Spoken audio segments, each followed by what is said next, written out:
الحمد للہ رب العالمین والصلاة والسلام علی اشرف الانبیاء والمرسلین وعلی آلہ وصحبہ اجمعین اما بعد اعوذ باللہ من الشیطان الرجیم بسم اللہ الرحمن الرحیم یا ایہا الذین آمنوا قوا انفسکم واہلیکم نارا وقودها الناس والحجارہ علیہا ملائکۃ غلاظ شداد لا یعصون اللہ ما امرہم ویفعلون ما یؤمرون صدق اللہ العظیم۔ بزرگان محترم، یہ رمضان المبارک کا آخری جمعہ ہے۔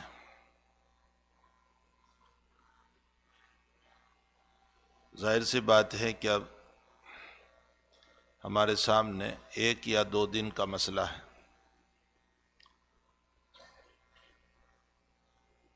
اگرچہ ختم رمضان کے سلسلے میں مرثیے پڑھنا اور اظہار افسوس کرنا یہ فقہا نے منع لکھا ہے کہ جب رمضان ختم ہوتا ہے تو لوگ کہتے ہیں کہ ہائے افسوس رمضان ختم ہو گیا، اور اظہار غم۔ حقیقت یہ ہے کہ حق تعالیٰ جل شانہ نے جو 1 مہینہ ہمیں عطا فرمایا ہے اسی کو ہمیں قدردانی کے ساتھ ادا کر لینا چاہیے اور اس پر شکر گزاری ہونی چاہیے۔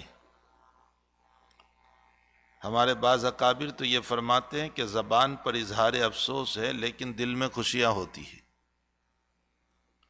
کہ اچھا ہوا رمضان ختم ہوا، بلکہ انتظار رہتا ہے، روزانہ گنا کرتے ہیں کہ آج کون سا روزہ ہوا۔ اور اگر اظہار افسوس کر رہے ہیں چاند طلوع ہونے کے موقع پر، اور اللہ کی طرف سے اگر یہ اعلان کر دیا جائے کہ کل 1 شوال سے دوسرا رمضان شروع ہو رہا ہے، تو شاید سب کی پریشانیاں بڑھ جائے گی۔ اس لیے حقیقت یہ ہے کہ اظہار افسوس کے بجائے اظہار شکر کی ضرورت ہے۔ ہم ایسے وقت میں اللہ تعالیٰ کا شکر ادا کریں کہ اس رب کریم نے اس مبارک مہینے میں ہمیں جتنی عبادت کی توفیق عطا فرمائی وہ ہم نے کی۔ مجھے اس موقع پر ایک اور بات کی طرف توجہ دلانا ہے، وہ یہ ہے کہ اس سے پہلے بھی میں کسی مجلس میں یہ ذکر کر چکا ہوں کہ نبی اکرم صلی اللہ تعالیٰ علیہ وسلم ایک مرتبہ تشریف لائے اور اپنے ممبر پر تشریف لے جا رہے تھے، اور ایک سیڑھی پر قدم رکھا اور فرمایا آمین، پھر دوسری سیڑھی پر، پھر تیسری سیڑھی پر۔ صحابہ کے پوچھنے پر فرمایا کہ جبریل امین تشریف لائے تھے، انہوں نے ایک بد دعا تو یہ فرمائی کہ ہلاک ہو جائے وہ آدمی جس کے ماں باپ زندہ ہو اور وہ ان کی خدمت کر کے جنت نہ کمائے۔ تو حضور پاک صلی اللہ علیہ وسلم نے فرمایا کہ آمین۔ اللہ کے نبی علیہ الصلوۃ والسلام مومنوں کے باب میں بد دعا کے کلمات استعمال نہیں کرتے تھے، لیکن اس روایت میں آمین کہنا ثابت ہے۔ دوسری سیڑھی پر قدم رکھا تو ارشاد فرمایا جبریل امین نے کہ ہلاک ہو جائے وہ انسان کہ جس کے سامنے آپ کا نام نامی اسم گرامی آئے محمد الرسول اللہ صلی اللہ علیہ وسلم، اور وہ آپ پر درود نہ بھیجے۔ حضرت نے فرمایا آمین۔ آپ کا حق ہے، مجلس میں 1 مرتبہ درود شریف کا پڑھنا واجب ہے، اور زندگی میں 1 مرتبہ فرض ہے، اور مجلس میں بار بار پڑھتے رہنا یہ مستحب ہے۔ اور جب تیسری سیڑھی پر قدم رکھا تو جبریل امین نے فرمایا کہ ہلاک ہو جائے وہ انسان جس کو رمضان کا مبارک مہینہ ملا اور وہ اپنے رب سے اپنی بخشش نہ کروا سکا۔ مجھے اس پر آج کچھ کہنا ہے۔ تو حضور پاک صلی اللہ علیہ وسلم نے فرمایا کہ آمین۔ اب اولاً تو جبریل امین جیسے مقدس فرشتے کی بد دعا، پھر نبی اکرم صلی اللہ علیہ وسلم کا آمین کہنا، پھر مسجد نبوی، پھر مسجد نبوی کا ممبر جگہ کے اعتبار سے بھی مقدس اور دعا کرنے والوں کے اعتبار سے بھی مقدس، تو کیسی سخت دعا ہے۔ اس لیے افسوس اس بات کا ہے کہ رمضان المبارک پورا ہوا اور جن لوگوں نے اپنے رب سے بخشش نہیں کرائی۔ نبی علیہ الصلوۃ والسلام نے ایک تفسیری روایت میں جو آپ نے شعبان میں ذکر فرمائی تھی کہ اے لوگو تم پر ان قریب ایک مہینہ طلوع ہو رہا ہے جس کو رمضان کہا جاتا ہے، اس کے روزوں کو فرض کیا گیا اور اس کی تراویح کو سنت قرار دیا گیا، اور پھر اس میں تفصیل ہے۔ تفصیل کرتے ہوئے حضور پاک صلی اللہ علیہ وسلم نے فرمایا کہ 4 خصال، 4 باتیں میں تمہیں ذکر کرتا ہوں، اس میں خصلتان لترضون رب تبارک و تعالی، اللہ کو راضی کرنے کے لیے ہیں، اور 2 باتیں اس میں تمہارے لیے ضروری ہے۔ جو 2 باتیں اللہ کو راضی کرنے کے لیے ہیں ان میں پہلے لا الہ الا اللہ کی کثرت، یعنی اس مبارک مہینے میں لا الہ الا اللہ کی کثرت، چلتے پھرتے اٹھتے بیٹھتے لا الہ الا اللہ لا الہ الا اللہ، رمضان میں خوب پڑھو۔ نمبر 2، حضور پاک صلی اللہ علیہ وسلم نے فرمایا استغفار کی کثرت ہو اس مہینے میں۔ یہ 2 تو اپنے رب کو راضی کرنے کے لیے، اور خصلتان، 2 خصلتیں ایسی ہیں جو تمہارے لیے ضروری ہے، اور اس میں ایک ذکر فرمائی کہ جنت کو طلب کرو، اللہ تعالیٰ سے بار بار جنت کا سوال کرو۔ اللہم انی اسألک جنت الفردوس و نعیمہا، اے اللہ ہم تجھ سے جنت الفردوس مانگتے ہیں، اس کی نعمت کا سوال کرتے ہیں، ہم نبی کی رفاقت مانگتے ہیں۔ اور دوسرا جہنم سے پناہ، اس مبارک مہینے میں جہنم سے خوب پناہ مانگو۔ 3 عشرے گزرے، پہلا عشرہ جو ہمارے اوپر گزرا وہ رحمت کا تھا، دوسرا عشرہ جو گزرا وہ مغفرت کا تھا، اور تیسرا عشرہ یہ جو قریب بختم ہے اب، یہ جہنم سے نجات کا ہے، عتق من النار ہے، جہنم سے آزادی کا ہے۔ اللہ کے حبیب پاک صلی اللہ علیہ وسلم نے ہم کو فرمایا رمضان میں خوب جنت کا سوال کرو اور جہنم سے پناہ مانگو۔ جنت کے سوال کے باب میں ہم الحمدللہ دعائیں کرتے رہتے ہیں، جہنم کے باب میں بھی دعائیں ہوتی ہے، لیکن جہنم کے بچنے کے طریقے جو ہیں وہ ہمارے پاس نہیں ہیں، یعنی جہنم سے جو بچنے کے طریقے ہونے چاہیے وہ ہمارے پاس نہیں ہے۔ اس لیے آخری چیز کے اوپر میں نے آیت بھی پڑھی اور 1-2 باتیں عرض کر دوں۔ جہنم کیا چیز ہے؟ اللہ تعالیٰ قرآن میں فرماتے ہیں، اے لوگو تم اپنی ذات کو بھی جہنم سے بچاؤ اور اپنی اولادوں کو بھی جہنم سے بچاؤ۔ قو انفسکم و اہلیکم، متفق علیہ طور پر فقہا نے لکھا ہے کہ والدین کے ذمے اپنی اولاد کی تربیت کرنا اور ان کو جہنم سے بچانا فرض عین ہے۔ مسئلہ سننا، فرض عین ہے، ہر باپ کے ذمے اپنی اولاد کی تربیت کرنا، دینی مزاج بنانا اور جہنم سے بچانا، یہ فرض عین ہے، اور اگر اس میں کوتاہی رہی تو سوائے آنسو بہانے کے اور کچھ نہیں ہوگا۔ تو قو انفسکم و اہلیکم نارا، جہنم کی آگ سے بچاؤ، وقودها الناس والحجارہ، جس کا ایندھن، جس سے جہنم کو گرمایا جائے گا، جلایا جائے گا، وہ انسان اور پتھر ہیں۔ علیہا ملائکۃ، اس پر جو فرشتے اللہ نے مقرر کیے ہیں، غلاظ شداد، بڑے سخت مزاج اور بڑے سخت ہے۔ بعض روایتوں میں ہے کہ نبی علیہ الصلوۃ والسلام فرماتے ہیں کہ میرے معراج میں مجھے جنت بتائی گئی، جہنم بتائی گئی، تو جہنم کے داروغہ اور سیکیورٹی گارڈ سے میں ملا، جس کو مالک کہا جاتا ہے، تو میں جب ملا تو ان کی طرف سے ہنسنے کے باب میں ذرہ برابر مسکراہٹ نہیں تھی۔ جبریل امین نے فرمایا کہ اللہ کے حبیب اگر یہ ہنستے تو آپ کے لیے ہنستے، جب یہ آپ کے لیے نہیں ہنسے تو کسی کے لیے ہنسنے والے نہیں۔ اتنا سخت مزاج ہے جہنم کے اس داروغہ اور اس سیکیورٹی کا۔ قرآن کریم میں ہے کہ جب جلتے جلتے کفار اندر تھک جائیں گے تو یوں کہیں گے کہ یا مالک الیوم لیقضی علینا ربک، اے مالک تیرے رب سے کہہ دے کہ بس ہمیں موت دے دے، ہمیں موت دے دے۔ تو اللہ کے حبیب پاک صلی اللہ علیہ وسلم فرماتے ہیں کہ جہنم بہت سخت ہے۔ پھر روایتوں میں آپ نے جہنم کی سختی کو جو بیان فرمایا، فرمایا ایک مرتبہ جبریل امین میرے پاس آئے، میں نے ان سے سوال کیا کہ یہ جو جہنم کے 7 دروازے ہیں یہ یوں لائن میں ہیں یا اوپر نیچے ہیں؟ جبریل امین علیہ السلام نے فرمایا اوپر نیچے ہیں، اور اللہ تعالیٰ نے طبقات بنائے ہیں جہنم کے، اور ہر ایک طبقہ اور دوسرے طبقے کے بیچ میں 7,000 ایئرز کا فاصلہ ہے، یعنی ایک طبقہ اتنا گہرا ہے۔ اس طرح 7 طبقات ہے اور ایک اوپر نیچے دروازے ہیں۔ پھر جبریل سے پوچھا کہ اچھا اس میں اللہ تعالیٰ کن کو رکھنے والا ہے؟ تو فرمایا سب سے نیچے کے طبقے میں ہر نیچا طبقہ یہ زیادہ سخت ہوگا اوپر کے مقابلے میں، اور سب سے آخری طبقہ جو 7واں ہے اس میں اللہ منافقین کو رکھنے والا ہے۔ ان المنافقین فی الدرک الاسفل من النار۔ اس سے اوپر کے طبقے میں کفار ہے، اس سے اوپر کے طبقے میں صحابی ایک فرقہ تھا جو ستاروں کا پرستار تھا، قرآن کریم میں ان کا تذکرہ آتا ہے والصابئین۔ اس سے اوپر کے طبقے میں مجوس ہے، اس سے اوپر کے طبقے میں یہود ہے، اس سے اوپر کے طبقے میں نصارہ ہے۔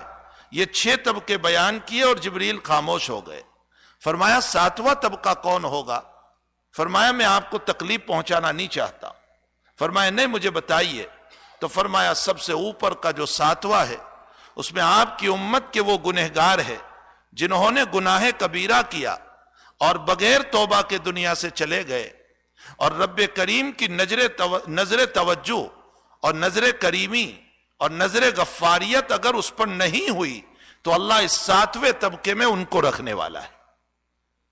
حضور پاک صلی اللہ علیہ وسلم یہ سن کر بے ہوش ہو گئے، ہوش آیا تو رونے لگے، تو جبریل امین بھی رونے لگے۔ آقا صلی اللہ علیہ وسلم نے فرمایا کہ جبریل آپ کیوں رو رہے ہیں؟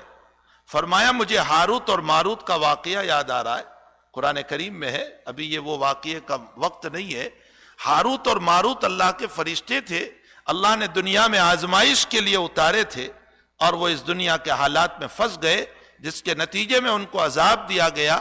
جبریل کہتے ہیں مجھے بھی ڈر لگتا ہے کہ کہیں حق تعالی مجھے بھی کسی آزمائش میں مبتلا نہ کر دیں، اگر میں فیل ہو گیا تو جہنم میرے لیے بھی ہوگی۔ نبی اکرم صلی اللہ تعالی علیہ وسلم اس تذکرے کو سن کر کے خوب رونے لگے۔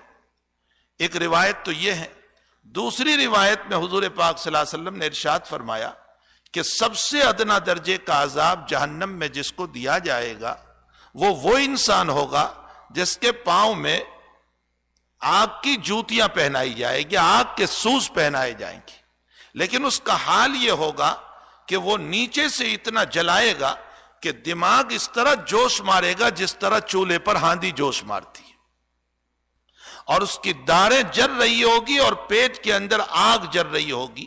یہ ادنا درجے کا اللہ کا عذاب ہوگا۔ میرے بھائیوں، اس سے یہ معلوم ہوتا ہے کہ جہنم اپنی ہولناکیوں کے ساتھ ہے۔ جہنم ایک عذاب ہے، جہنم ایک اللہ کا جیل خانہ ہے، جہنم اللہ تعالیٰ کی سزا کا مظہر ہے، جہنم اللہ تعالیٰ کے غضب کا مظہر ہے، جہنم اللہ کے قہر کا مظہر ہے۔ جنت اور جہنم کی آپس میں گفتگو ہوئی بزبان حال، تو جنت کہنے لگی مجھ میں تو نرم نازک، متواضع، غریب ایسے لوگ میرے اندر آئیں گے، اور جنت تو کہنے لگی کہ میرے اندر نرم و نازک اور غریب قسم کے لوگ، متواضع قسم کے لوگ آئیں گے، اور جہنم یوں کہنے لگی کہ میرے اندر متکبرین، تکبر کرنے والے، برائی کرنے والے، شان اور اطراحت اور خدائیت کا دعویٰ کرنے والے آئیں گے۔ جب ان دونوں کی گفتگو سنی تو حق تعالی جل شانہ نے فرمایا جنت سے تو میری رحمت کا مظہر ہے، اور جہنم سے کہا تو میرے غضب کا مظہر ہے، مجھے جس پر غصہ ہوگا میں اس کو جہنم میں داخل کروں گا۔ میرے بھائیوں، ایسی بھیانک جہنم، ایسا اللہ کا جیل خانہ، ایسا اللہ کا قید خانہ، اس قید خانے سے پناہ مانگنے کی نبی اکرم صلی اللہ علیہ وسلم نے ہمیں تلقین فرمائی کہ اس مبارک مہینے میں اللہ سے پناہ مانگو اور ایسی سچی توبہ کر لو، ایسی سچی توبہ کر لو کہ آئندہ ہم گناہوں کی طرف نہ جائیں۔ توبہ نصوحہ نام ہے اس بات کا کہ ہم آئندہ اس گناہ کو نہ کریں۔ مسئلہ سن لے، اگر ہم نے سچی پکی توبہ کر لی، اس کے بعد بھی زندگی میں اگر گناہ ہو گیا تو اس صورت میں گھبرانے کی ضرورت نہیں ہے۔ رب کریم فرماتے ہیں ہر مرتبہ تو سچی توبہ کرتا رہے، جب تک سکرات تیری شروع نہیں ہوتی ہے وہاں تک میں تجھے معاف کرتا رہوں گا۔ لیکن جب ہم توبہ کریں تو سچے دل سے توبہ کرنا چاہیے۔ یہ مضمون خاص طور پر میں نے اس لیے چھیڑ دیا ہے کہ بس اب مغفرت کے ہمارا پاس بہت تھوڑا وقت رہ گیا ہے، اللہ سے مغفرت کا بہت تھوڑا ٹائم ہمارے پاس یہ رہ گیا ہے۔ دوسری طرف یہ اللہ تعالیٰ، اللہ کے حبیب پاک صلی اللہ علیہ وسلم نے جو ہمیں مانگنے کا حکم دیا ہے کہ اللہ سے جنت مانگو اور جہنم سے پناہ چاہو اس مبارک مہینے کے اندر، اس کا بہت شارٹ ٹائم رمضان المبارک کے ختم کی طرف رہ گیا ہے۔ دنیا کا دستور یہ ہے کہ حکومتوں کے سامنے لوگ بیٹھ جاتے ہیں، جماعتیں جا کر بیٹھ جاتی ہے، جس کو کہتے ہیں دھرنا دینا۔ لوگ دھرنا دے دیتے ہیں، بیٹھ جاتے ہیں اور کہتے ہیں بس ہم اپنی بات منوا کے رہیں گے حکومت سے، ہماری بات مان لو، وہاں تک ہم جو ہیں پارلیمنٹ کے سامنے سے اٹھنے والے نہیں ہیں۔ تو میرے بھائیو، یہ ایک دو دن ہمارے پاس رہ گئے، ہم بھی اللہ کے در پر دھرنا دے دیں، ہم بھی اللہ کے در پر بیٹھ جائیں، جو نفلی اعتکاف ہم سے ہو سکتا ہے، لیکن ہم اللہ کے در پر بیٹھ جائیں اور ہم یہ کہیں کہ اللہ اب میں تجھے منوا کر رہوں گا اور میں اپنے گناہوں پر معافی مانگتے رہوں گا۔ جب دنیا کی حکومت دھرنا دینے پر اور بہت سارے لوگوں کے جانے پر اور مانگنے پر، جب دنیا کی حکومت ہمارے مطالبات کو پورے کر دیتی ہے، تو پھر رب کریم جو رحمانوں کا جو رحم کرنے والوں سے زیادہ رحم کرنے والا اور کرم کرنے والوں سے زیادہ کرم کرنے والا، وہ ہمارے اس دھرنے پر اور اس بیٹھنے پر کیوں ہمارے تقاضوں کو پورا نہیں کرے گا اور کیوں ہم سے ہماری بات کو نہیں مانے گا؟ یقیناً وہ رب کہتا ہے کہ میں تمہیں معاف کرنے کے لیے تیار ہوں، میں نے مبارک مہینہ دیا ہی اس لیے ہے تاکہ اس مہینے میں تم معافی مانگ لو سچے دل سے اور تائب ہو کر کے میرے در پر آ جاؤ۔ لیکن توبہ واقعتاً توبہ ہونی چاہیے، توبتاً نصوحا ہونا چاہیے، ظاہر کچھ اور باطن کچھ۔ یہ مسئلہ نہ ہو کہ میں دعا تو کر رہا ہوں لیکن دل کہہ رہا ہے کہ عید کا چاند ہوا، پھر میں انہی گناہوں میں ملوث ہو جاؤں گا، پھر میں وہی کام کرتا ہو جاؤں گا۔ اگر یہ ہے تو مخلوق کو جب دھوکہ نہیں دے سکتے ہیں تو خالق کو دھوکہ کیسے دے سکتے؟ اللہ کو دھوکہ کیسے دے سکتے ہیں؟ اور اگر کوئی آدمی ظاہراً گناہ نہیں کرتا اور باطناً گناہ کر رہا ہے تو سمجھ لو کہ اس کو مخلوق کا ڈر ہے، اللہ کا ڈر نہیں۔ یہ لوگوں سے تو ڈر رہا ہے اور گناہوں سے اپنے آپ کو بچا رہا ہے۔ حضور پاک صلی اللہ تعالیٰ علیہ وسلم سے حضرت ابو درداء رضی اللہ تعالیٰ عنہ سوال فرماتے ہیں، مصنف عبد الرزاق کی روایت ہے کہ اللہ کے حبیب پاک صلی اللہ علیہ وسلم آپ مجھے بتائیے کہ حیا کا مسئلہ کیا ہوتا ہے؟ اللہ کے حبیب پاک صلی اللہ علیہ وسلم نے جو جملہ ارشاد فرمایا وہ دلوں پر لکھنے کے قابل ہے۔ فرمایا جیسے تو مرد صالح سے، نیک لوگوں سے حیا کرتا ہے، اللہ سے ایسے حیا کر۔ ظاہر سی بات ہے کہ ایک نیک آدمی ہے، میں اس کے سامنے گناہ کرنا نہیں چاہتا کہ حضرت ہم کو کیا کہیں گے، مولانا ہم کو کیا کہیں گے، یہ بزرگ ہم کو کیا کہیں گے۔ جب مرد صالح کے سامنے میں گناہ کرنا نہیں چاہتا تو پھر وہ ذات کریم، اس ذات کریم کے سامنے ہم کیوں گناہ کر رہے ہیں؟ جنید بغدادی رحمت اللہ علیہ سے کسی نے سوال کیا کہ میں گناہ بھی میرا جی نہیں چاہتا چھوڑنے کو اور اللہ کا ڈر بھی لگتا ہے، آپ کوئی طریقہ بتا دیں کہ گناہ بھی کرتا رہوں اور اللہ کی پکڑ بھی نہ ہو۔ تو حضرت جنید بغدادی نے فرمایا کہ تو زمین میں اس جگہ چلا جا جہاں اللہ کی حکومت نہ ہو، جہاں رب کی حکومت نہ ہو، تو وہاں چلا جا اور وہاں تو گناہ کر لے تاکہ اللہ تیری پکڑ نہیں کرے گا۔ تو وہ کہنے لگا میں جہاں جاؤں گا اللہ ہی کی حکومت ہے، خالق ہی کی حکومت ہے، زمین اسی کی ہے۔ تو فرمایا کہ تو ساتوں زمین کے نیچے بھی جائے گا اور گناہ کرے گا تو تیری پکڑ ہونے والی ہے۔ اس لیے سچی توبہ ہماری ہونی چاہیے، دل سے توبہ ہونی چاہیے۔ اللہ کے سامنے بیٹھ جاؤ۔ یہ 2 دن ہمارے پاس ہے، نہ معلوم ہو سکتا ہے کل ختم ہو جائے، ہو سکتا ہے پرسوں ختم ہو جائے، اس لیے مختصر وقت ہمارے پاس ہے۔ ہم رب کریم کے سامنے آ کر کے بیٹھ جائیں، اپنی 2 راتوں کو اللہ کے سامنے گزار دیں۔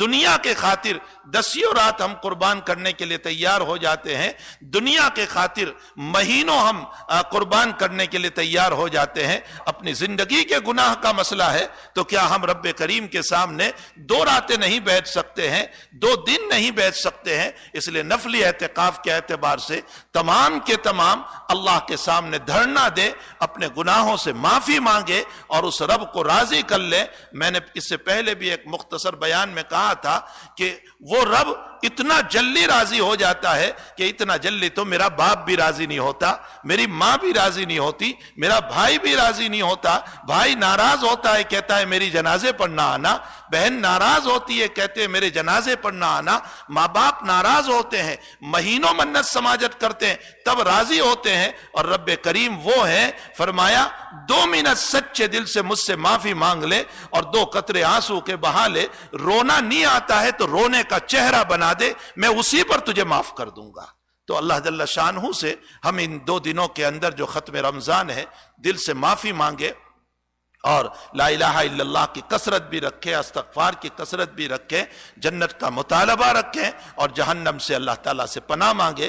اللہ ہم تمام کو ختم رمضان سے پہلے معافی کا فیصلہ فرما دے، اور حق تعالی ہم تمام کو عتقم من النار بنا دے، جہنم سے آزاد بنا دے، اور اللہ ہم سب کو جنت کا بلکہ جنت الفردوس کا بلکہ حضور پاک صلی اللہ علیہ وسلم کی رفاقت کا ہمیں مستحق بنا دے۔ وصلی اللہ علی نبینا محمد وآلہ وصحبہ اجمعین برحمتک یا ارحم الراحمین۔